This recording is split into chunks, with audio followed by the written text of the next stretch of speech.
Silly Kitty and the Rainy Day by Nicola Lopez. This is Silly Kitty.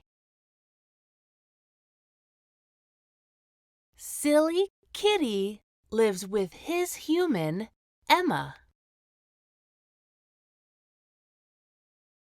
When Emma is with her friends, Silly Kitty has to find things to do. He goes outside.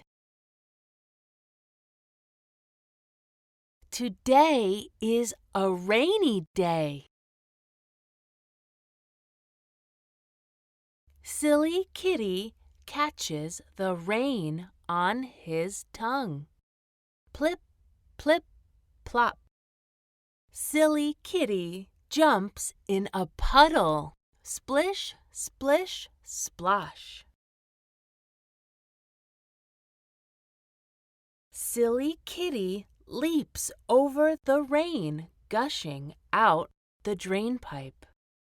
Whoosh, whoosh, whoosh. Silly Kitty likes rainy days. There are lots of things to do. What do you like to do on rainy days?